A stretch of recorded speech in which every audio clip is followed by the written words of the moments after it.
Good morning, everyone. It's another day for us to worship the Lord. So today, we're going to sing praises sa Panginoon this morning. And it's all about God and it's all about Jesus sa umagang ito. Let's worship Him and let's clap our hands together sa Panginoon this morning. Hallelujah.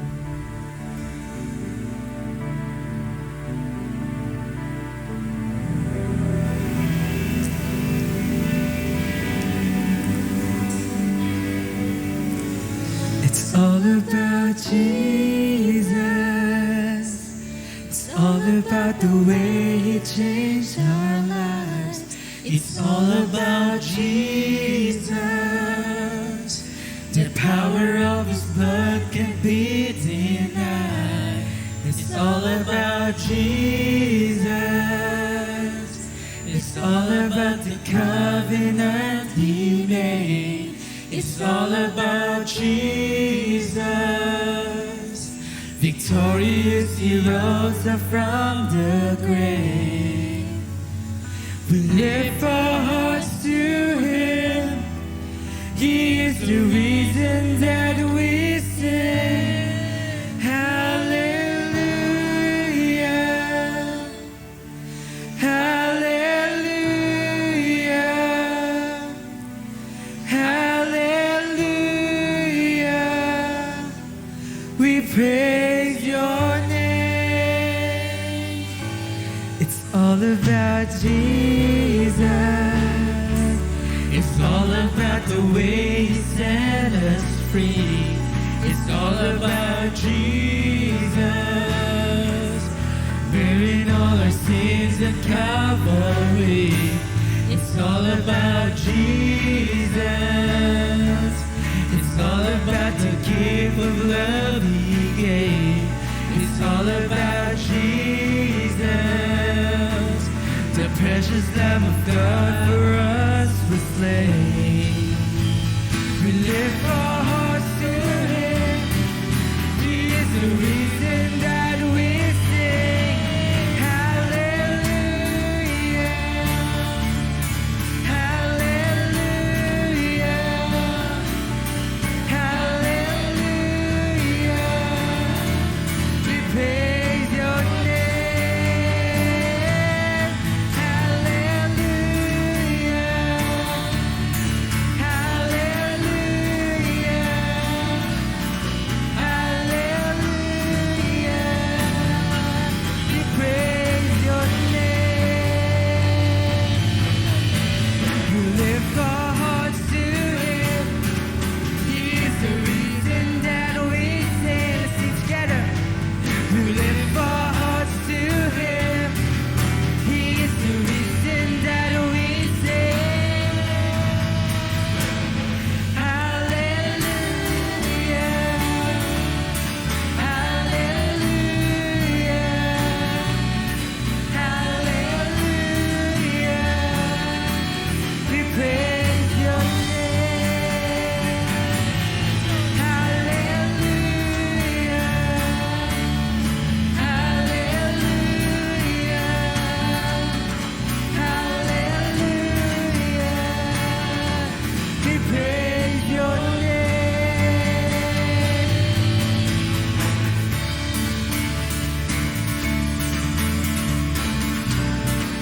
Oh, we praise your name.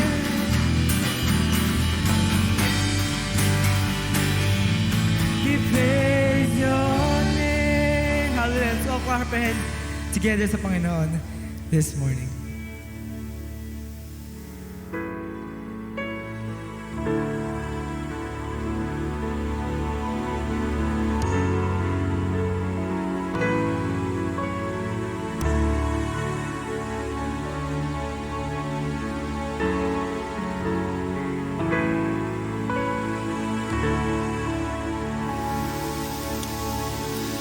Sanctified by your grace, was once wounded, but now you remove all stains, cleansing me with tender mercy.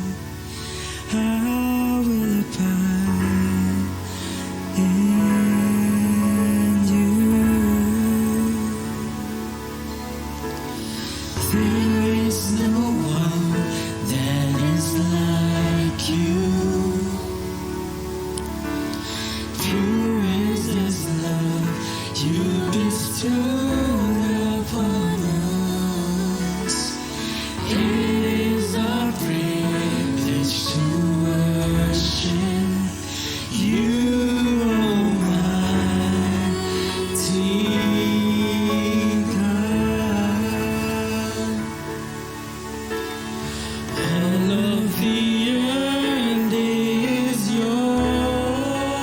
You are delight. You are delight. You are Lord of all. You have the dominion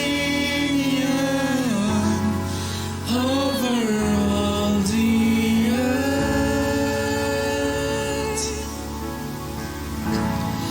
With all that's within me, I will bless you, Lord.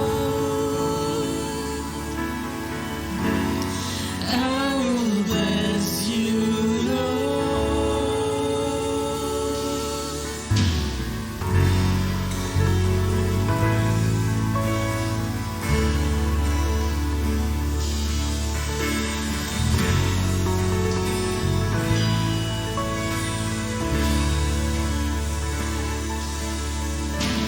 sanctified by your grace.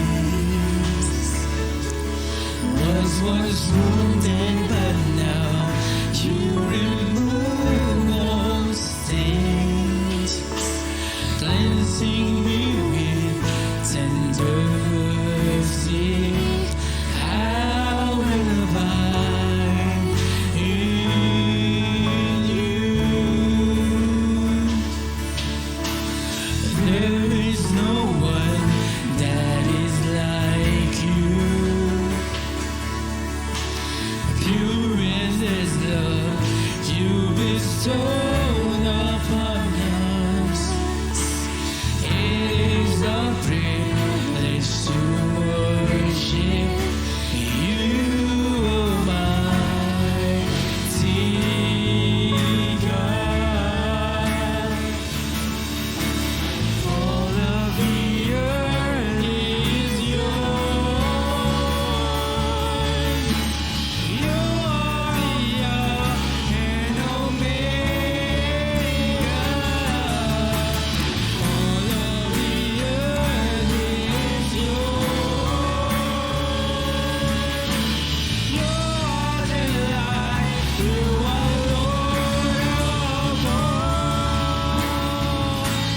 You have the dominion over all the earth. With all that's within me, I will bless you, Lord. You have the dominion over all the earth. With all that's within me, I will bless you, Lord. I will bless you,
Magandang umaga po sa ating lahat.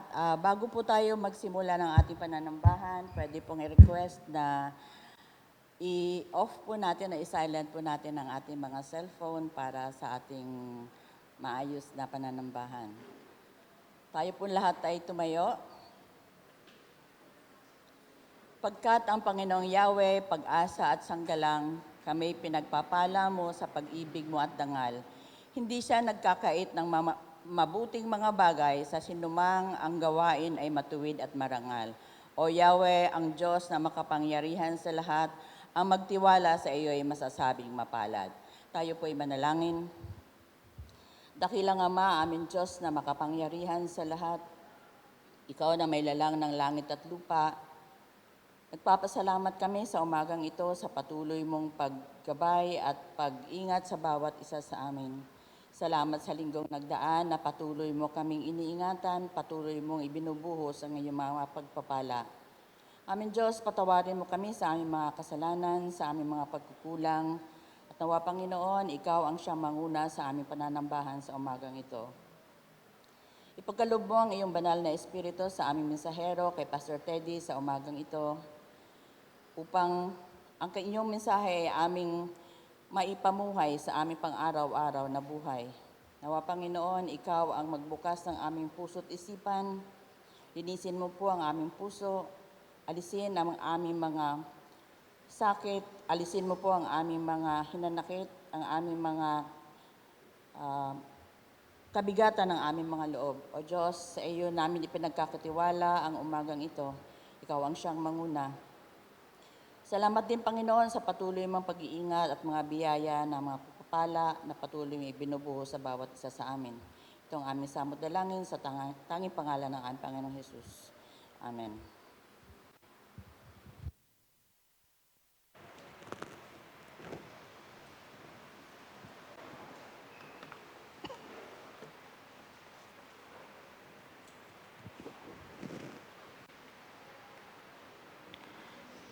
Tayo po ay manatili sa espiritu ng panalangin. Tayo po ay tumulog sa Panginoon sa mga sandaling ito. Aming Diyos, aming Panginoon, ikaw na may likha ng langit at lupa, tunay po kaming nagagalak sa umagang ito na kami po ay muli niyo pong pinagtipon mula sa iba't ibang lugar upang purihin ka at sambahin ka sa espiritu at katotohanan. Tunay na ang aming buhay ay aming utang sa iyo. Ikaw ang lumikha sa amin at sa pamagitan ng iyong anak kami ay iyong niligtas. At ang aming pong bawat sandali, Panginoon, sa lupang ito ay nararapat po, Panginoon, na ialay sa paglilingkod sa inyo. Sa mga sandaling ito, sa aming pong pagtitipon muli sa inyong paanan, nais po naming ipahayag ang mga dakilang katotohanan, Panginoon, na inyo pong ipinaunawa sa amin. Salamat sapagkat ang iyong pag-ibig ay tunay na banal at dakila at namalas po namin ito sa aming mga buhay. At kami, Panginoon, ay iyong iglesia na tinatawag na patuloy pong manalangin, Panginoon, maging kabahagi ng iyong ginagawa sa mundong ito. Salamat at sa gawain ng pananalangin ay ipinapakita mo na may bahagi po kami. Unang-una, Panginoon, sa pagdulog ng iyong kalooban ay maganap dito sa lupa kung paano po ito nangyayari sa langit. Nang iyong kaharian, Panginoon, ay tunay po na lumaganap at maranasan, Panginoon. Tunay po na naisin po namin, Panginoon, na makita po ang iyong paghahari, Panginoon, sa bawat sulok ng aming mundong ito. At dito na nga po sa aming lungsod, Panginoon, ng Muntinlupa ay patuloy naming hinihiling na ikaw nga po ang kumilos upang patuloy na maranasan ng bawat isa rito ang pagpapala, Panginoon, na nagmumula sa iyo. At ito nga po ay nagsisimula sa bawat tahanan na kung saan ang bawat pinuno ng tahanan ay kumikilala sa iyo hanggang sa aming pong punong lungsod, Panginoon, na kung saan sa pamamagitan niya kami po ay naniniwala na ang inyong pong biyaya ay dadaloy sa buong bayan. Kung kaya po kami po ay palagi pong dumadalangin at idinudulog sa inyo, Panginoon, ang aming mayor, si Mayor Fresnedi, ng aming pong panalangin ay sa pamamagitan po niya, Panginoon, sa pamamagitan ng pangunguna niya sa pamagitan ng wisdom na pinagkakaloob mo sa Kanya, ay magkakaroon po, Panginoon, ng patuloy na kaayusan, kasiglahan, Panginoon, ng aming lungsod. Sa gitna nga po ng pandemyang ito na patuloy naming nararanasan, Ikaw, Panginoon, ang nagbibigay sa Kanya, 10 Panginoon, ang Kanyang mga kasamahan sa aming local government upang matugunan ang napakaraming hamon, Panginoon, na kinakaharap ng aming mga mamamayan. Alam niyo po, Panginoon, na sabay-sabay, sunod-sunod at samot-sari, Panginoon, ang mga problema ang kinakaharap ng aming lipunan ngayon. At kinakailangan po patuloy namin ng mga leader, Panginoon, na magtataguyod, Panginoon, ng good governance, Panginoon, na kung saan ito po ay mas nararamdaman sa panahon ng pangailangan.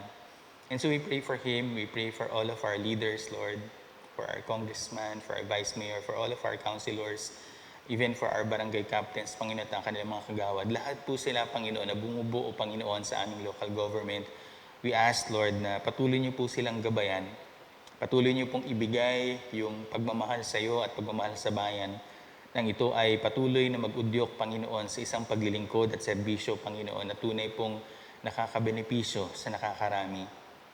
Panginoon, gayon din po ang aming pong dalangin para po sa aming pong mga national leaders, simula na po sa aming Pangulo. Ang aming pong panalangin ay patuloy niyo pong ibigay sa kanila ang pagmamahal sa bayan, pagmamahal sa iyo. Bigyan niyo po sila ng mga puso, Panginoon, na nakatuon para sa nangangailangan at naghihirap. Patuloy niyo pong bigyan sila ng puso, Panginoon, na magpapalambot at magkakaroon, Panginoon, ng pag-unawa sa mga pinaka-nahihirapan sa mga sandaling ito. Alam niyo po ang mga negative forecast na narinig po, Panginoon, especially sa aming ekonomiya, na dulot na rin po ng pandemic na ito. Lord, we pray na as they see the plight of our people, that you will continue, Lord, to melt their hearts, that you would continue to speak to their hearts, O God, and continue to allow them, O God, to have, Lord, yung pong compassion na ikaw mismo ang nakakita. Even as you have seen people during your time, Lord Jesus, sa panahon na kung saan nakikita niyo po yung pangailangan po nila ng shepherd. Lord, dalangin po namin, Panginoon, that you would even grant us to our different leaders, Lord God, in our different sectors of society, and much more, Panginoon, sa aming pong gobyerno. We do pray, O God, that this is something that you would allow to happen so that we will see a true spirit of service, Panginoon, sa aming pong mga public servants. Panginoon, ito rin po yung aming dalangin sa bawat sektor ng aming lipunan sapagkat nakikita po namin na ito po ay problema po ng bawat isa, na ito pong impact nito, Panginoon, ay hindi po nararamdaman sa isang sektor lamang, kundi sa iba't iba. At kung kailangan po namin, Panginoon, patuloy ang pagmamahal, Panginoon, sa bawat aspeto nito. Na kung saan kinikilala po namin, Panginoon, na tunay po na kung walang pagmamalasakit sa kapwa, kung ang patuloy lang pong pansariling interes ang mangingibabaw, ay tunay po na hindi magkakaroon ng long-term solutions sa mga problema na nakikita po namin. And so, Lord, again, we ask that your love, Lord, would abound, that your love will permeate our society, that you would allow us, Lord God, as your people, to be vessels of your love. Na ipakita mo po sa amin, Panginoon, ang practical manifestation, Panginoon, ng pag-ibig mong ito. Even as we rely on your love, O God, to strengthen us and to empower us, may you allow us, Lord God, to be able, Lord God, to be motivated by your love, Lord, even to serve others.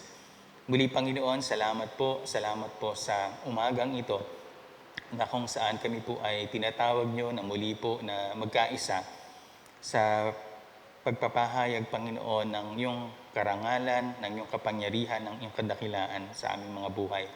Sa umagang ito, ang bawat isa sa amin ay nagkakaisa upang sambahin ka. Salamat, O Diyos, sa mga sandaling ito. Nawa po ang aming pong mga kaisipan, ang aming mga puso, Panginoon, ang aming mga katawan, Panginoon, kaming nandito sa aming pong physical gathering and even do sa mga nakikisabay, Panginoon, online. I pray that you would allow us, Lord, to be focused on you this morning. Allow us, O God, to just worship you in spirit and truth, Lord, this morning as we come together. In your name alone we pray. Jesus. Amen. Okay po, tayo po ay sumandali pong tumayo para po sa pagbasa ng banal na kasulatan na matatagpuan po sa Deuteronomio, kabanatang 6, talatang 1 hanggang 9. Kung meron po kayong mga Biblia, inimbitahan ko po kayong buksan ito. Sa English, our passage today can be found in Deuteronomy chapter 6, verse 1 to 9. So kung nandun na po kayo, atin pong sundan niyo po ako sa pagbasa ng salita ng Panginoon sa umagang ito. Deuteronomy chapter 6, verse 1 to 9. Ang aking pong babasahin ay hango po sa ang salita ng Diyos na translation. Ito ang mga utos, katuruan at tuntunin na inutos ng Panginoon na inyong Diyos sa akin na ituro sa inyo. Sundin niyo ito sa lupaing kayong aariin doon sa kabila ng Hordan, para kayo at ang mga anak at mga apo nyo ay gumalang sa Panginoon na inyong Diyos habang nabubuhay kayo. Kung susundin niyo ang lahat ng utos niya at mga tuntunin na ibinigay ko sa inyo, mabubuhay kayo ng matagal.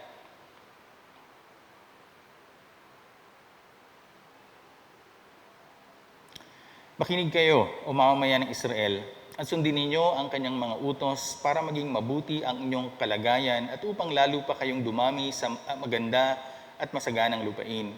Ayon sa ipinangako ng Panginoon, ang Diyos ng inyong mga ninuno. Makinig kayo, o mga mamamayan ng Israel, ang Panginoon na ating Diyos ay isang Panginoon lang. Mahalin niyo ang Panginoon na inyong Diyos ng buong puso, ng buong kaluluwa, at ng buo niyong lakas. Huwag niyong kalilimutan ang mga utos na ito na ibinigay ko sa inyo ngayon. Ituro niyo ito sa inyong mga anak. Pag-usapan ninyo ito kapag kayo'y nasa inyong mga bahay at kapag naglalakad, kapag nakahiga at kapag babangon kayo. Itali niyo ito sa inyong mga braso o ilagay sa inyong mga noo bilang paalala sa inyo. Isulat niyo ito sa mga hamba ng inyong bahay at sa bukana ng pintuan ng inyong mga lungsod. Pagpalain ng Panginoon sa pagkabasa ng kanyang salita, maaari na po tayong makaupo.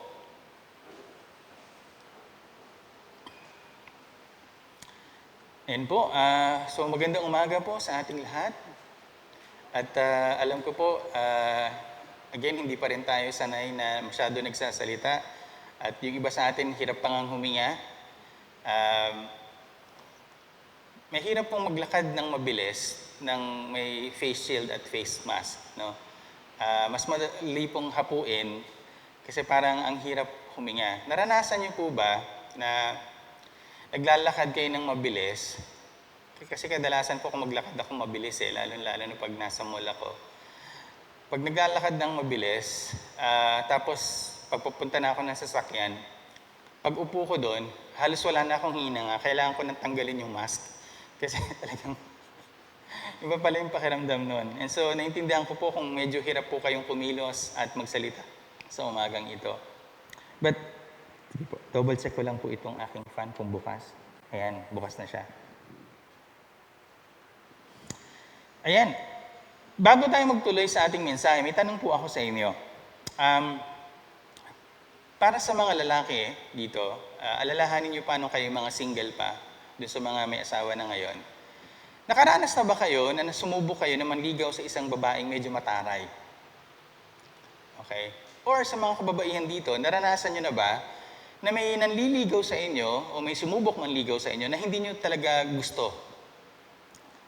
At sa ganong senaryo, pwedeng kung lalaki kayo, kumbaga gusto mong magpakitang gilas at gusto mong ipakitang yung magandang intensyon, tapos ang sasabihin sa'yo ganito, "You love me because," no? Tapos ang itsura pa sa inyo parang kay Chris Aquino, na kung saan ang itsura niya ay parang ganyan. Okay. Kung kayo naman bilang babae ay parang ganyan ang inyong mukha, no? Kasi parang ang feeling mo, ang lakas ng loob nito manligaw sa akin, no? Ay ganon. Alam niyo po, pag pinag-usapan po natin yung topic natin today, iniisip ko kasi, yung ating konsepto for this morning is we're going to talk about for this month of February, ito pong konsepto ng love talks. Pag sinabi natin love talks, this is different aspects of love that we can find that the Bible discusses, no? And so one thing that we want to focus on this morning is this concept of loving God. Pero gusto ko pong tignan ito sa ating pong topic na pinamagatan ko ngayon, na when God says, I love you, no? Ano bang ibig sabihin na pag ang sinabi sa atin ng Diyos, mahal kita? Ano po ba yung dapat na impact nito sa atin? Kasi pag ating titignan, maaring lumaki tayo sa isang environment na kung saan alam natin at itinuro sa atin, alam mo, mahal ka ng Diyos, at you take it for a fact. No? Kung magkatanggap mo, mahal ako ng Diyos, anong bago doon? No? Pero meron din pong iba sa atin na maaring yung konsepto ng pagmamahal ng Diyos ay isang bagay na hindi po nyo talaga nauunawaan ng lubos. No? O di kaya ay naririnig nyo ito, pero pag tinignan nyo po at pag inisip nyo talaga, naisip nyo na ba talaga, ano ba ibig sabihin na sinabi ni Lord na mahal niya ako? Pareho ba ito ng pag-ibig ng isang magkasintahan o mag-asawa? Pareho ba ito ng pag-ibig ng isang magulang sa anak? O mas higit pa kaya ang ibig sabihin na pag sinabi ng Diyos sa ating lahat, mahal kita? Isa po sa pinakamahalagang panahon ng ating buhay na naniniwala po ako ay yung oras o yung sandali na dumating sa ating buhay na naunawaan natin kung ano ang ibig sabihin na mahal tayo ng Diyos. At ang aking panalangin na sa aking pong bagong ako magtuloy sa aking mensahe ay bawat isa po sa atin ay naranasan nyo na ito. No? Kumbaga, I'm assuming that you have all experienced the love of God. Na naintindihan nyo at naranasan nyo na kung ano ang ibig sabihin na mahalin ka ng Diyos. At hindi lang ito isang bagay na nabasa mo sa Biblia o narinig mong ipinangaral, kundi ikaw mismo sa iyong buhay, alam mo ang ibig sabihin na mahal ka ng Diyos. Pwede po ba akong makakita ng mga pagtanguman lang na sinasabi nyo, naintindihan nyo pag sinabi kong mahal ka ng Diyos? Okay, salamat po sa mga tumatango. Yung mga ibang tumatango, hindi sila tumatango dahil inaantok sila. Tumatango sila kasi naintindihan nila na mahal sila ng Diyos. So pag sinabi ng Diyos sa atin na mahal niya tayo, may tatlong bagay po ito para sa akin. Pag binasa po natin yung ating mga talata kanina, may tatlong ibig sabihin po ito, no? Para sa atin. Ibig sabihin, may implication. Para bang sa isang lalaki na bigla na lang lumuhod sa harapan ng kanyang kasintahan ng matagal na at naglabas ng isang singsing. At sinabihan sa kanya, "Will you marry me?" Hindi pwedeng sabihin ng babae, "Ay, cute, I love you too." Tapos ganun lang. No? Kumbaga may implication ito. So pag sinabihan tayo ng Diyos na mahal kita, may ibig sabihin po ito. At para po sa atin, pag tinignan po natin itong Deuteronomy chapter 6, ito po yung implication para sa ating lahat. At may tatlong bagay po ito. Unang-una, it means that when God says, "I love you," it means He wants us to love Him back. No? At ano ngayon ang ibig sabihin nito na mamahalin natin ang Panginoon? Unang-una, pag minahal mo ang Diyos, ibig sabihin kailangan maging completely loyal ka sa Kanya. That's number 1.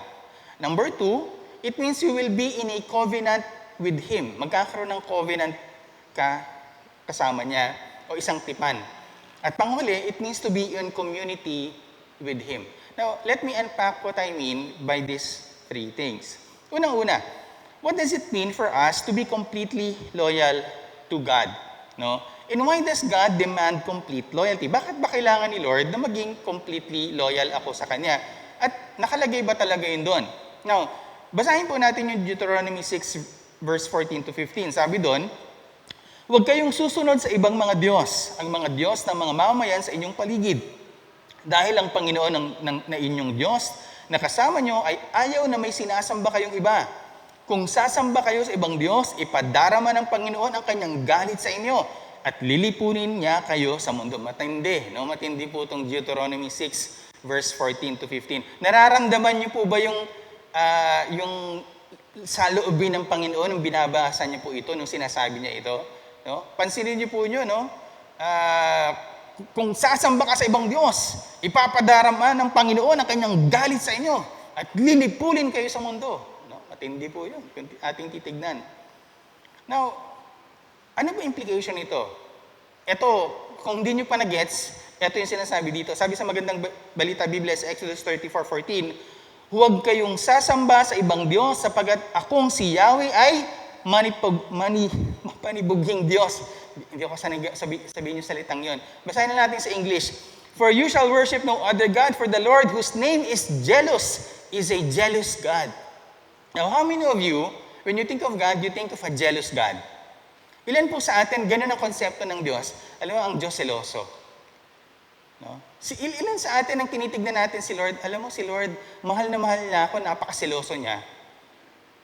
Di ba? Usually ang nakakaranas po doon yung mga asawa o yung mga may kasintahan. Alam mo, tong asawa ko, mahal na mahal ako, kaya lang problema, masyadong siloso. No?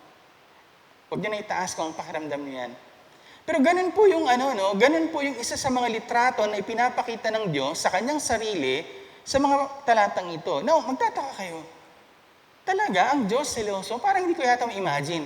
Hindi ba ang pagiging seloso negatibo?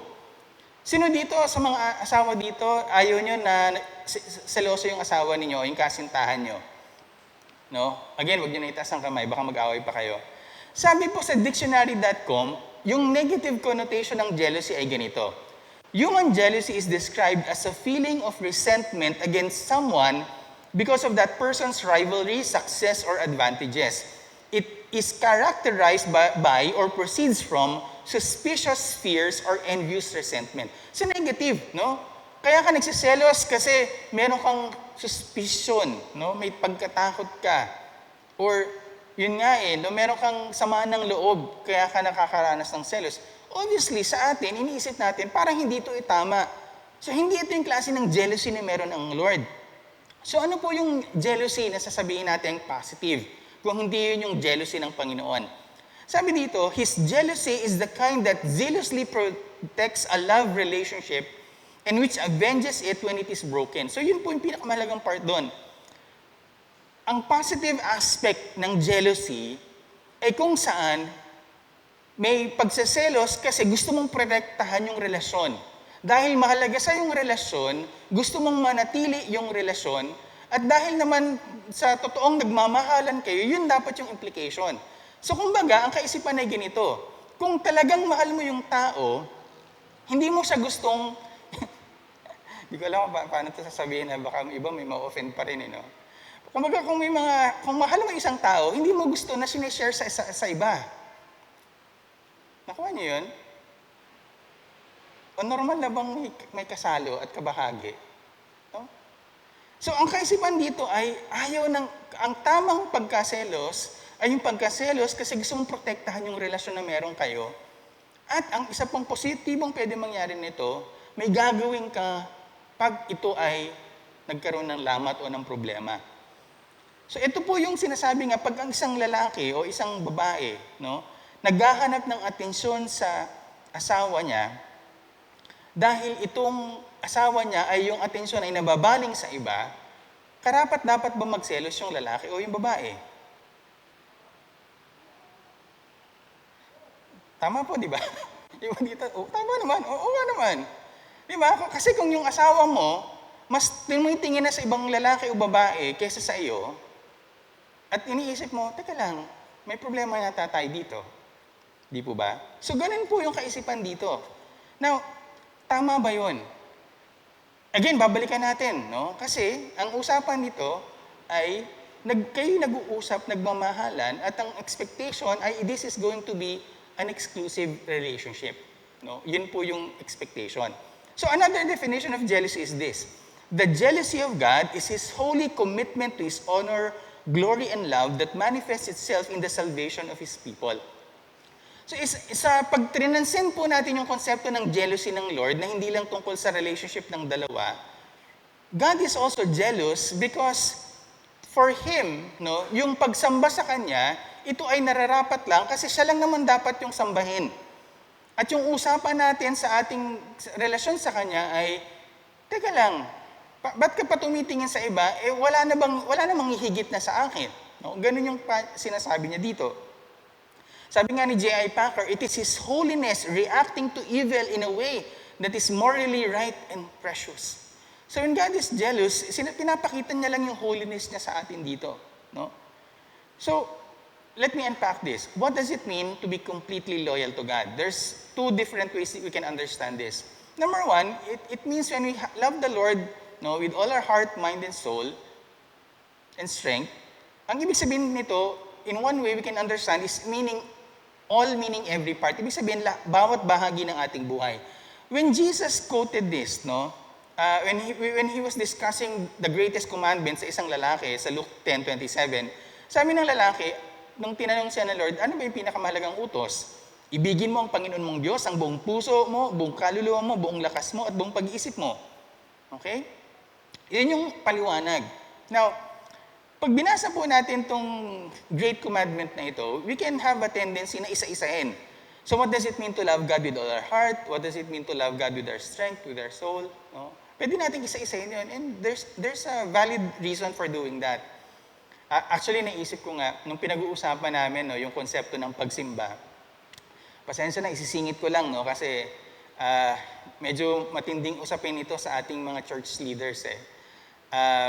Nagkaroon ng usapin, no? Bakit kaya iba nating mga kasamahan, bagamat meron na tayong ganitong gawain, although ngayong umaga, no, medyo marami-rami tayo dito sa loob, bakit kaya hanggang ngayon ay yung iba parang hindi pa rin na pinipiling magsimba dito? No? Napag-usapan po namin ito.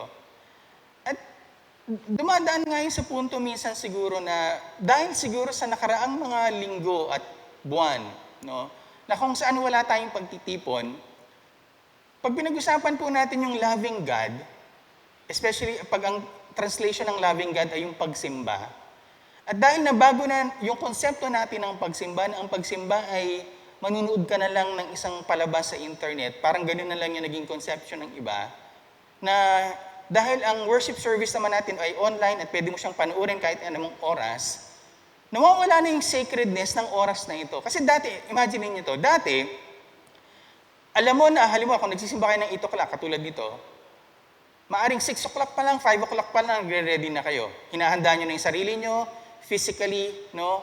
Nagliligo kayo, kumakain kayo, para naman hindi pagpasok nyo dito, tingin sa mga tao mukhang pagkain, di ba? Kasi hindi kayo gutom, no? So naligo kayo, nag-toothbrush kayo, kapag kumausap kayo sa ibang tao, hindi nila maamoy yung kinain nyo kagabi pa, no? So ganun yun, nag-e-effort tayo. And that's one way that we worship God with all our strength, no? Nag-e-effort tayo na mag-ayos, mag-prepare ng ating katawan at sasamba tayo kay Lord ng alas 8 ng umaga, kung 8 o'clock kayo nagsisimba. And then all of a sudden, nung pandemic, linggo na, 7 o'clock na, hindi ka pa bumabangon.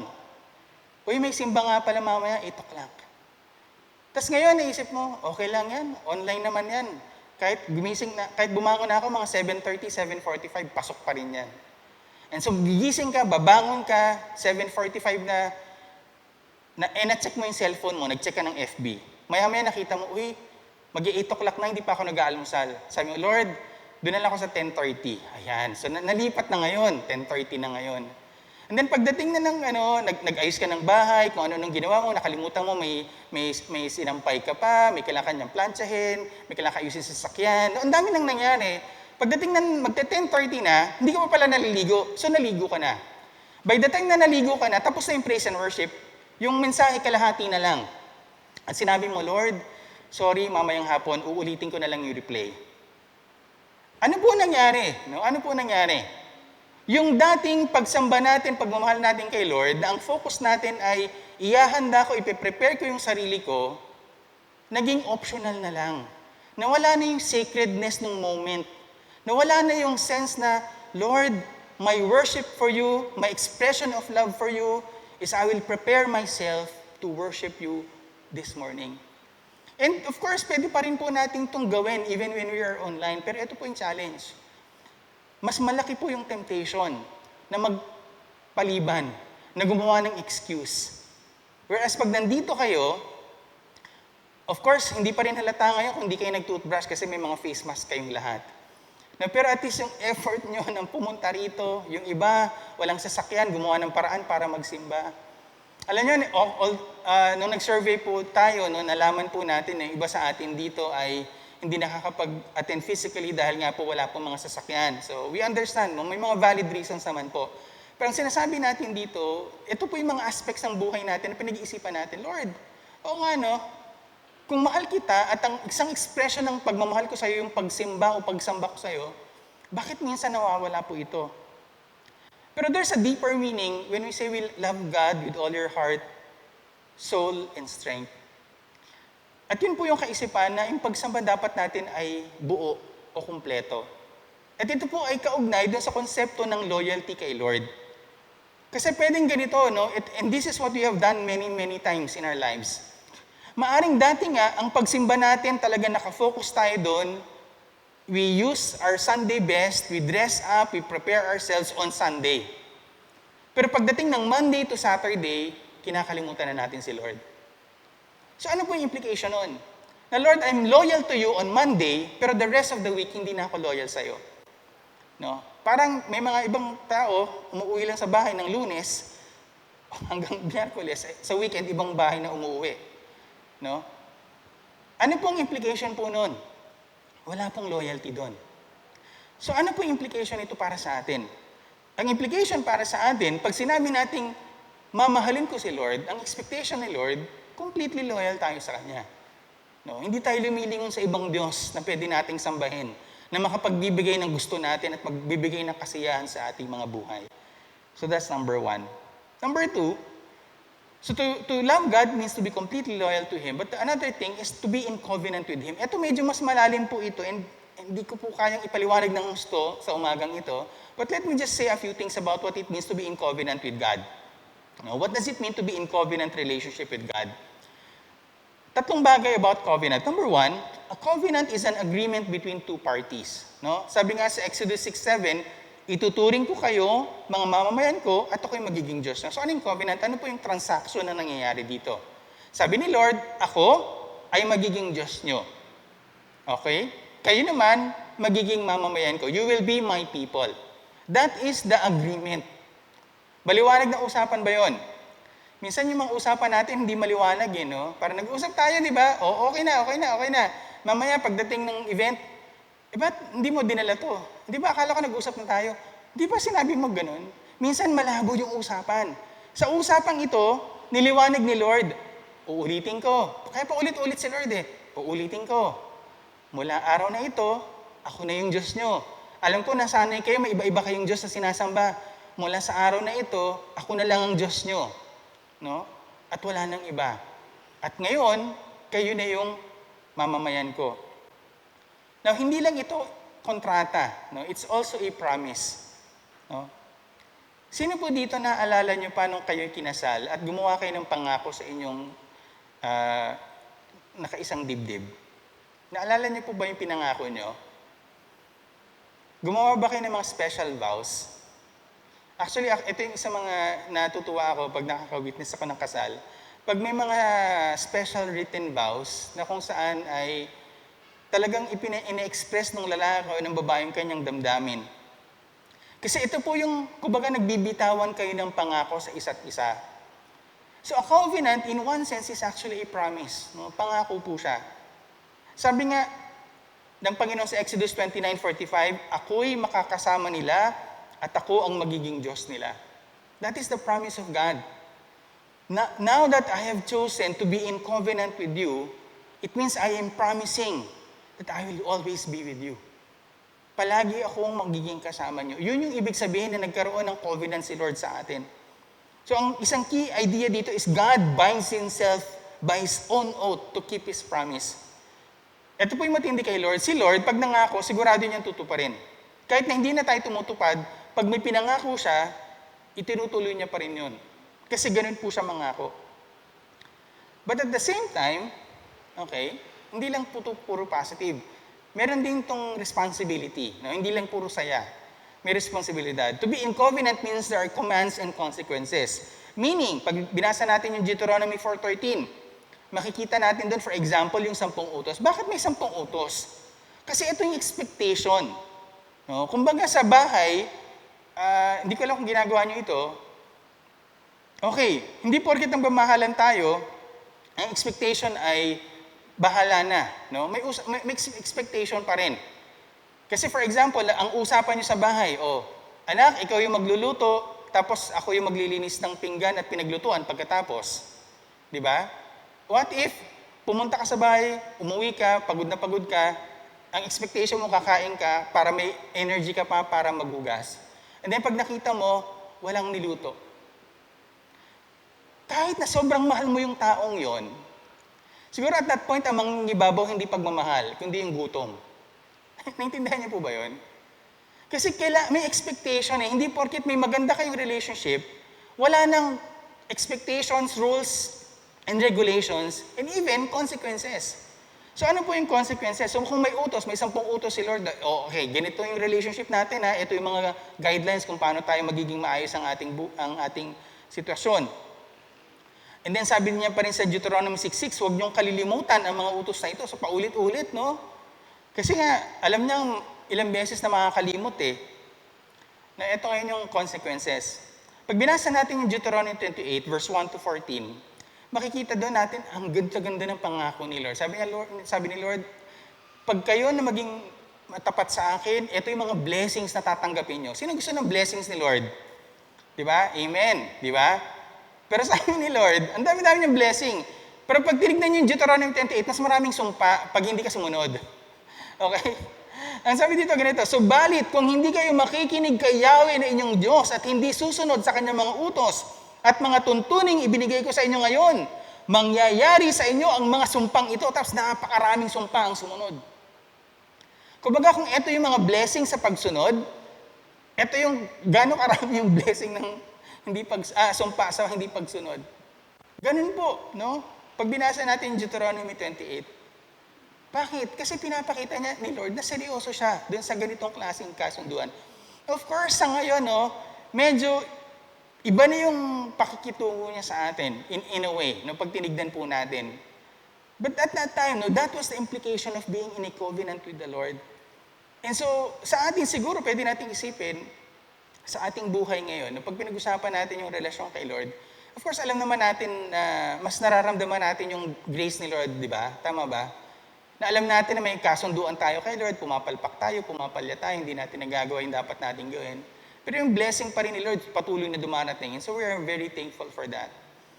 Pero yun nga, ang gusto ko makita natin is when the Lord makes a covenant with us, tandaan nyo, siya yung patuloy na gagawa ng kanyang pangako. Hindi po niya ibabaliin yung pangako niya. And last but not the least, to love God means to be in community with Him. Sabi po sa Deuteronomy 6:7, chapter 6, verse 7, ituro niyo ito sa inyong mga anak, pag-usapan niyo ito kapag kayo nasa inyong mga bahay at kapag kayo naglalakad, kapag nakahiga at kapag babangon kayo. Now, what does this mean? No? Sa mga kinakasal, isa sa mga kadalasang kaisipan ay ganito. Pag kinasal ka, ang pinapakasalan mo, hindi lang yung lalaki o yung babae, kundi yung pamilya niya. Tama po? Yun po yung isang konsepto ng kasal. Kay Lord, ganito yung isang konsepto niya. Pag minahal mo ako, hindi lang ikaw yung dapat magmahal sa akin, pati yung buong pamilya mo dapat magmahal din sa akin. Ganun po yung expectation ni Lord. So kaya sa atin, parang ang understanding natin ay, teka lang, so Lord, hindi sapat na ako yung magmahal lang sa'yo, dapat pati yung buong pamilya ko magmamahal. Oo. Kaya nga kung ating aaralin, no, yung kanyang kalooban, ay bakit? Ba't ganon? Parang, Lord, ano yung package deal? Buy one, take all? Parang ang hirap naman nun. Kasi, ang gusto ni Lord, yung blessing, hindi lang manatili sa atin, kundi sa buong pamilya natin. Di ba, ang pangit naman yun? Ikaw lang yung pinagpala, buong pamilya mo hindi tinamaan ng blessing. Bakit? Kasi ikaw lang yung nakakilala sa Panginoon. Kumbaga, dumadaan ka sa problema, lahat ng pamilya mo namamroblema. Bakit? Kasi wala silang takot sa Diyos. Ikaw, kampante ka lang. Kasi alam mong, si Lord bahala dyan. Hindi ba ba? Ang sabi dito ni Lord, ang pagmamahal ko sa iyo, ang ibig sabihin, gusto ko pati yung pamilya mo isama mo. Bakit? Kasi para sila din makaranas ng blessing nang nararamdaman nila yung pagmamahal ko sa kanila. And lastly, there's a family dynamic, but there's also a church dynamic. Sabi sa Matthew 22:37-40, sumagot si Jesus, ibigin mo ang Panginoong mong Diyos ng buong puso mo, buong kaluluwa mo, at buong pag-iisip mo. Ito ang pinakamahalagang utos. Pero pagdating sa 39, sabi niya, ito naman ang pangalawa. Ibigin mo ang iyong kapwa gaya ng pag-ibig mo sa iyong sarili. So, bakit mahalaga ito? Minsan, ginagawa nating masyadong personal yung ating relationship kay Lord. Tila ba ganito? Yung relationship kay Lord is between me and Him lang. Na wala na kayong pakialam doon. Basta ako nagsisimba ako mag-isa. Basta ako may faith ako kay Lord. Basta ako ganito lang. Yung faith ko sa akin lang. Yung relationship ko kay Lord sa akin lang. Pero kung titignan natin, itong passage pa lang na ito, at sa iba pa mga passage na hindi ko na binanggit, Ang intensyon ng Panginoon ay tayo po ay magkaroon ng isang hindi lang physical family, kundi magkakaroon din tayo ng spiritual family. Ibig sabihin, ang gusto ni Lord, lahat ng mga tao na tutugon sa kanyang pag-ibig, magkakaroon tayo ng relasyon din sa kanila. And so yun po yung isang expression natin dito ng isang simbahan. Na kung saan tayo nandito ngayon lahat, tayo ay nagsabi, Lord, mahal kita, at kami ngayon may kakasama-sama at ipapakita namin ang pagmamahal mo sa aming mga sarili at sa aming kapwa. Yun po yung purpose natin. At siguro yun din yung isang dahilan kung bakit gusto nating encourage yung bawat isa na pumunta rito. No? Bakit? Kasi nga, minsan ang hirap iparamdam yung yung pagmamahal mo pag nakaharap mo lang computer screen o cellphone. Diba? Alam ko, di ba, bawal sa atin mag-hug ngayon o magkamayan. Pero at least lang yung makita mo yung, alam mo yun, makita mo yung tao na nakangiti yung mata, kasi hindi mo makita yung mukha yung bibig. At least nakangiti yung Sino dito ngumingiti pa rin pag pinapapicturean kayo naka-face mask? Meron? Kasi nakikita yung ngiti ng mata nyo. Ayun, yun yung purpose nun. Pero yun nga, yung purpose nito ay ipakita natin na tayo yung mga taong nagsasabing nagmamahalan tayo kay Lord. At nakakita ito, supposedly sa isang iglesyang nagtitipon, na kung saan nag-radiate sa atin yung pagmamahal ni Lord, na ito yung mga tao, damang-dama nila yung pag-ibig ni Lord, kaya nandito sila. O, tignan mo to. Kung may camera tayo dito sa harapan, papakita ko sana yung mukha nyo para makita ng mga tao. Ito yung mga itsura ng mga taong nagmamahal kay Lord. Amen po ba doon? Let me just end with this. Isa sa mga namimiss ko sa simba natin ngayon, kahit na may simba na tayo, hindi po tayo nakakakanta. No? Yung pag-awit ay, bagamat hindi ito yung sumatotal ng pagsamba, naniniwala po ko ito isang mahalagang elemento ng pagsamba. No? Naalala ko nga po nung unang panahon, nung mga panahon na may mga pagtitipon pa kami dun sa aking mga lolo't lola, isa pong ginagawa namin dati, may magpe-prayer meeting kami. Pero bago kami mag-pray, ay magdi-distribute ng imnaryo, tapos magbibigay ng mga favorite number. Pag sinabi yung number, alam mo na kung anong kanta yun. Kasi may mga favorite number yung mga tao dun eh. And so pag tinignan nyo po, one of the things na siguro gusto kong encourage sa inyo this week, no, if you have an opportunity, is to, when you do your quiet time, and if you have the opportunity, kung meron kayong imnaryo sa bahay ninyo, sino dito may imnaryo pa? No? If you have your Bible, and if you have a hymn book at your house, no? Kung kung medyo makabago na kayo, sige, kahit YouTube na lang, at i-google nyo na lang yung inyong favorite song, I would like to encourage you this week, no, to show your love to God by singing. Kasi alam ko po, ewan ko kayo ako pigil ako dito na hindi ako makaawit kasi alam ko na medyo hindi tayo pwede kumanta ngayon, no, dahil sa protocols. Pero sa bahay niyo pwede kayong kumanta. Alam ko po yung iba, ayaw yung bulabugin yung mga kasama niyo sa bahay kasi natutulog pa sila. Pero ang challenge ko this week, no, gawin natin to, kahit isang beses lang. Open up your Bible and then sing to the Lord. No, humanap kayo ng oras, isang sulok sa bahay, isang panahon na hindi kayo mahiya na kumanta kay Lord. Kasi alam niyo maganda doon, pag kayo kumakanta kay Lord, walang magkikriticize sa inyo na ang pangit ng boses niyo eh. Kasi si Lord lang nakakarinig sa inyo. At para sa Kanya yung tinig niyo, ano man yung tono nyo, nasa tamang tono yan. Kasi si Lord ang nakikinig.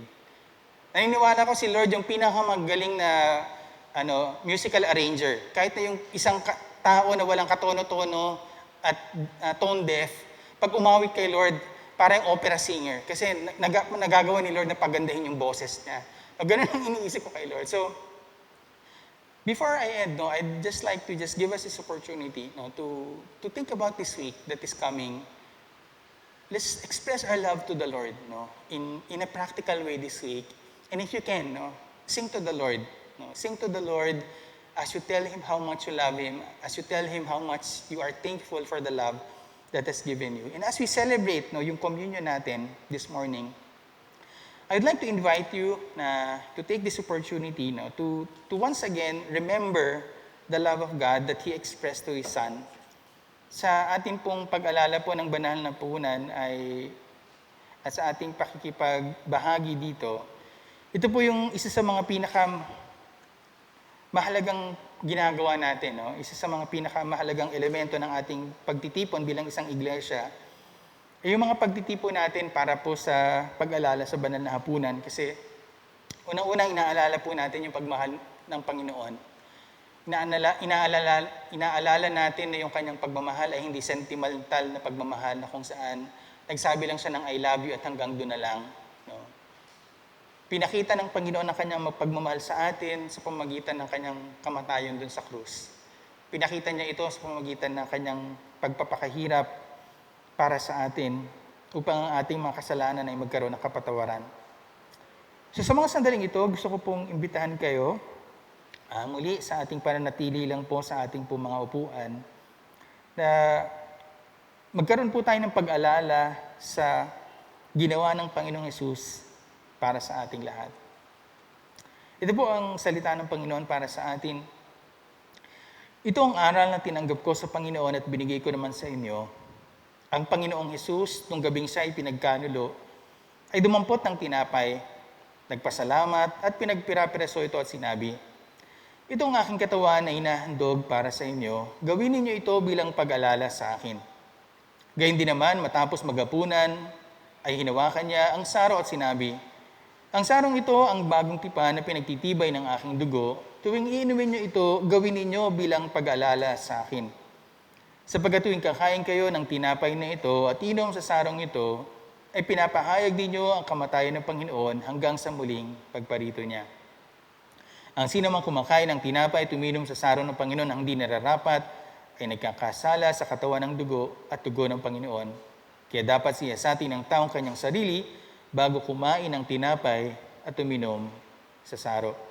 Sapagkat ang sino mang kumakain at umiinom ng hindi pinapahalagahan ng katawan ng Panginoon, ay kumakain at umiinom ng hatol sa kanyang sarili. Kunin po natin ang ilang sandaling ito ng katahimikan sa harapan ng Panginoon at habang tayo po ay kakaroon ng panahon ng katahimikan sa pananalangin, ay unti-unti pong dadalhin po ng ating mga elders ang mga communion elements. Hawakan lang po natin at sabay-sabay po natin itong pagsasaluhan mamaya.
Sa mga first time po na makikisama sa ating communion, yung po mga tissue ay nandyan para pwede nyo pong ilagay yung mga leftover na elements po dun po sa pinagkuhanan nyo po ng elements.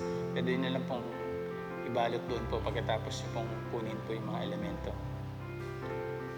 Hawakan lang po muna natin, huwag po muna nating inumin at kainin. Sabay-sabay po natin itong kakainin at iinumin.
sige po sa bawat isa po sa atin na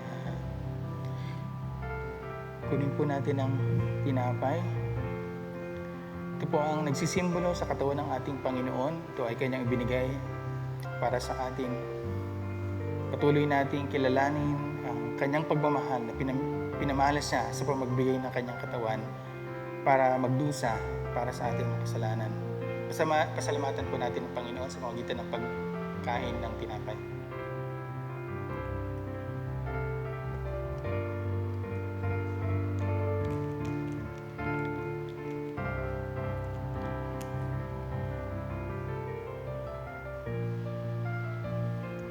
Kunin po natin yung inumin. Ito po ang nagsisimbolo sa dugo ng Panginoon. Ito ay simbolo ng kanyang pagmamahal na ng kanyang kapatawaran sa ating makasalanan. Inumin po natin ito bilang pagpapasalamat ng ating makasalanan na ipinatawad na. Sabay-sabay po natin inumin.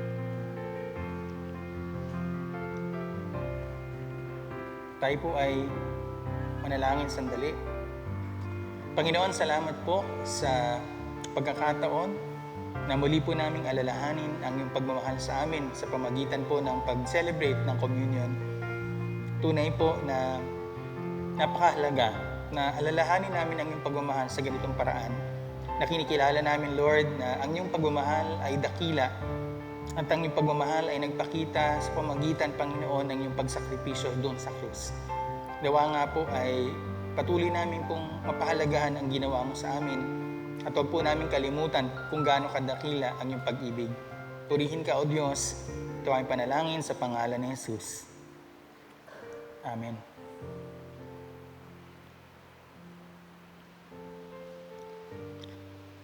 Maaari nyo na lang pong ilagay po, ibalot po yung mga communion elements na sa tissue paper. At pwede nyo pong ilagay na lang sa ilalim po ng upuan ninyo. Tayo po ay dadako para po sa ating pagbibigay ng mga ikapu at handog. So again, yung po mga nandito, reminder po, yung ating pagbibigay ng ating mga offering envelopes ay sa ating paglabas. So mamaya po, paglabas po natin sa harapan, ay wag po tayong magsiksikan at bigyan po natin ng space sa magbigay po ng mga offering ang bawat isa. Pero right now, I would like to pray for the offering at in-invite ko po kayong ilabas yung mga offering ninyo para ipanalangin po natin. Let's just be reminded of Malakay 3:10. Ang sabi po doon, dalhin ninyo ng buong puso ang inyong mga ikasampung bahagi sa tahanan ng Diyos upang matugunan ang pangailangan sa aking tahanan. Subukin niyo ako sa bagay nito kung hindi ko bubuksan ang mga bintana ng langit at ibuhos sa inyo ang masaganang pagpapala. Again, we emphasize yung buong pusong pagbibigay and we recognize na yung puso natin ay nagkakaisa at buong buo sa pagbibigay sa Panginoon. So please just hold your offerings and I'll pray for them. Panginoon, nakikita niyo po ang mga handog na ito, ang mga ikapung ito, Panginoon, na inaalay ng bawat isa. At patuloy ko pong dinadalangin na pagpalain niyo po ito as they give today, as they give their offerings, Lord, I pray na i-bless niyo po ang kanilang puso. I-bless niyo ang kanilang pusong nagkakaisa at buong buo na nagbibigay, naghahandog na ito. I believe, Lord, you are delighted when your people give you offerings, Lord, from a pure heart, from a thankful heart, from a grateful heart. So, Lord, I pray that you will receive the offerings of your people this morning. May you bless this, O God. May you return it to them abundantly, and I pray, Lord God, na patuloy niyo pong igawad, Panginoon, ang patuloy na pagpaparami, Panginoon, ng mga handog na ito, na makakapagpapala, Panginoon, sa mas marami pang mga tao. Purihin ka, O Diyos, ito po ang panalangin sa pangalan ni Jesus. Amen. Tayo po ay dadako sa pangwakas na panalangin at hinihiling ko po na tayo po tumayo para sa bahaging ito. Let's pray. Panginoon, salamat sa umagang ito na iyong binigay sa amin. Salamat, O Diyos, sa katotohanan ng iyong pag-ibig, ng iyong dakilang pagmamahal sa aming lahat. Tunay, O Diyos, na kami namamangha sa iyong pag-ibig na ipinamalas. At nararapat lang, Panginoon, na tumugon kami sa pag-ibig na ito. Sa umagang ito, Panginoon, ang aking kong panalangin kung meron man sa amin dito o maaring nanonood po sa amin online, na hanggang ngayon na hindi pa rin po nila nararanasan ang ibig sabihin ng pagmamahal mo. Lord, I pray na ipadama po niyo ito sa kanila. Na hindi lang po ito isang maging intelektual na kaisipan o isang konsepto, Panginoon, na hindi po nila maunawaan. Kundi Lord, ito po isang karanasan, Panginoon, na maaring nilang tutunay, Panginoon, na ma-experience sa kanilang mga buhay. Lord, I pray that you would allow them, Lord, to experience your love in a special way. That you would allow them, O God, to experience you, O God, na tunay na buhay ka at ang iyong pagmamahal ay totoo at tiyak. Dalangin ko, O Diyos, Panginoon, na ito po yung magtulak sa amin. Ito pong karanasan ng iyong pagmamahal ang magtulak sa amin upang magmahal sa inyo din bilang tugon. Lord, we love because you first loved us. And Lord, we love as a response to your love. And so Lord, I pray na tunay nga po na yung karanasan namin sa inyong pagmamahal at pag-ibig ay maging totoo at ganap. Na maranasan po namin sa bawat araw ang ibig sabihin na minamahal mo kami. Nang sa gayon, ang utos na ito na ibigin ka ay hindi isang utos na sapilitan namin gagawin, kundi isang utos katulad ng pagmamahal sa mga taong mahal din namin, na hindi po talaga ito utos, kundi ito po ay isang mapagpasalamat na pagtugon, Panginoon. Lord, bagamat may batas ang pag-ibig, ito ay ginagawa namin ng malaya. Sapagkat ang isang pusong nagmamahal ay kumikilos hindi dahil dapat niya itong gawin, kundi gusto niya itong gawin. Nawa nga po ang buong Pebrerong ito ay patuloy na panahon upang kami magbulay-bulay sa iyong pag-ibig at pagmamahal sa amin. Nawa ang iyong pag-ibig na ito ang magbigay ng kalakasan sa bawat isa na nangihina sa mga sandaling ito. Nawa ang iyong pagmamahal, Panginoon, ang magbigay ng pag-asa, Panginoon, sa maaring mga pusong nangihina at nawawalan po, Panginoon, ng motibasyon, Panginoon. Nawa nga po ang pag-ibig mong ito ang magbigay po sa amin ng kalakasan para magpatuloy sa panahon na maaring iniisip namin na maaring wala na pong kahihinatnan, Panginoon, ang aming mga pagpapagal. Lord, nawa po sa bawat isa po sa amin, maranasan po namin ang pag-ibig mo, ang pagmamahal mo, Panginoon, na hindi kayang bayaran at tapatan ng anumang bagay sa mundong ito. Maranasan po namin ang pag-ibig mo, Panginoon, na nagbibigay ng kapayapaan sa amin. Ang pag-ibig mo, Panginoon, na nagtatakip, Panginoon, ng aming mga kasalanan at nagkakaloob sa amin na upang magpatawad din naman sa iba. Maranasan po namin ang pag-ibig mo, Panginoon, na nagbibigay po ng completeness sa amin, Panginoon, na kung saan sasabihin po namin, Lord, because you are our shepherd, we will lack no good thing. Panginoon, nawa po ang aming buhay ay patuloy po na maging marka ng iyong pag-ibig, na patuloy namin kinikilala ang iyong pagmamahal sa aming mga buhay. Lord, lahat po ng mga bagay na ito ay tunay po hindi namin magagawa kung hindi ka kasama namin. And so Lord, we continue to ask, Holy Spirit, that you be with each and every one of us. Allow us, O God, to experience your love in a deeper way, even more, especially during this month that we'll talk about your love, the love of God, and the love, Lord, that you are allowing us to experience each and every day. Panginoon, sa mga magdiriwang po ng kanilang mga kaarawan sa linggong ito, tunay po na ang iyong pagmamahal ay para sa kanila. And I just like to pray a special prayer for them. Like to pray prayer, Lord, for J.M. Ampaya, for Rogelio Bendico, Jimuel Sarto, Benefe Gubatan, Sean Wu Jiang, Pellegrin Hoson, Daniela Sayosa, Luigi Almerino, Christian Arevalo, Nicole Insigne, J.F. Salamat, Lourdes Deloso, Frolin Benitez, Rosaline Vargas, Cecil Belisi, and Emiliana Gaviola. Panginoon, sa bawat isa po sa kanila ang aming panalangin. Nawa po ay mag-umapaw ang iyong pagmamahal sa kanila. May you fill their hearts with joy and laughter and peace and gratitude, O God, for the love that you have bestowed upon them. And Lord, yung pong isang taon nga na ipinagkaloob, nawa po ito ay maging susi, Panginoon, sa kanila upang kilalanin at patuloy kang sambahin sa kanilang mga buhay. Tunay kang Diyos, tapat, at nawa nga patuloy niyo pong ipagkaloob, Panginoon, ang kanilang mga kahilingan. Sa bawat isa, Panginoon, na may mga pangailangan sa pagpunta nila sa umagang ito, sa kanilang pagiging kabahagi, Panginoon, sa gawain ito. Lord, I pray, muli niyo po silang katagpuin. Tunay po, sinabi niyo nga po sa inyong salita, kung ibinigay niyo na po ang inyong bugtong na anak sa amin, ano pa kaya ang hindi niyo maibibigay? And Lord, as we reflect on your love and your goodness to us, Lord, we just would like to rest in your presence and your promise to us that because we have Christ, we have everything. Nawa po ay ipakita niyo ang praktikal na implikasyon nito sa aming mga buhay. Ipakita niyo po ang inyong kasapatan sa aming mga buhay at sa aking mga kapatiran, Panginoon. May mga pangailangan pa ngayon, may mga matitinding pangailangan sa mga sandaling ito. Patuloy po nilang maranasan ang covenant promise mo that because you are their God and that you are their Father in heaven, Lord, you have a promise specifically for them. And as they live their lives as followers and as sons and daughters of the Most High God, they will experience the blessing, the fruitfulness, the sufficiency, Lord, of a life that is filled with the grace and peace of our Lord. Panginoon, as we conclude this time together, dalangin ko po, may you again bless us with your presence this week. May you allow us, Lord God, to experience your grace and love in a deeper way. And Lord, may you release us, Lord, with your blessing this morning. May the Lord bless you and keep you. May the Lord make his face to shine upon you and be gracious to you. May the Lord lift up his countenance upon you and give you peace. In Jesus' name, amen.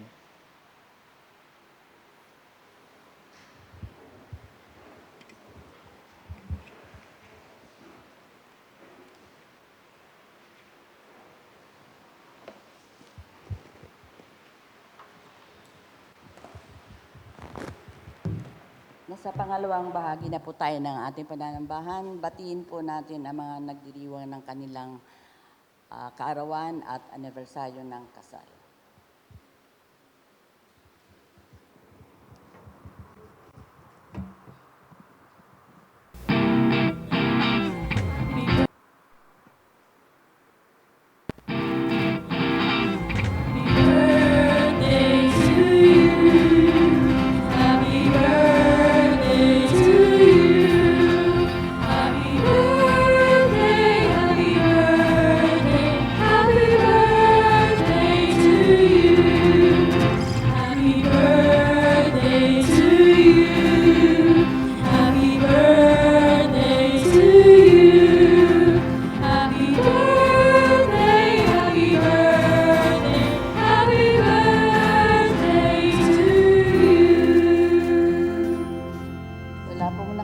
Na may wedding anniversary, baka may na-miss lang. Awitan pa rin po natin sila ng anniversary song.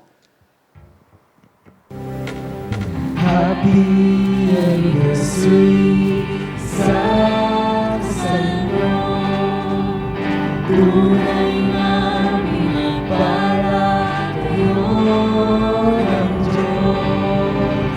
Sana lumami pa ang mga taon ng pagsasama ninyo.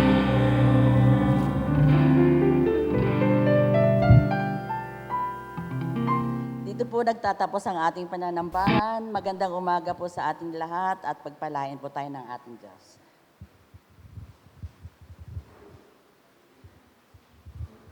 Ang lahat pong maghuhulog ng kanilang tithes ay pwede po dito para tuloy-tuloy po ang paglabas natin.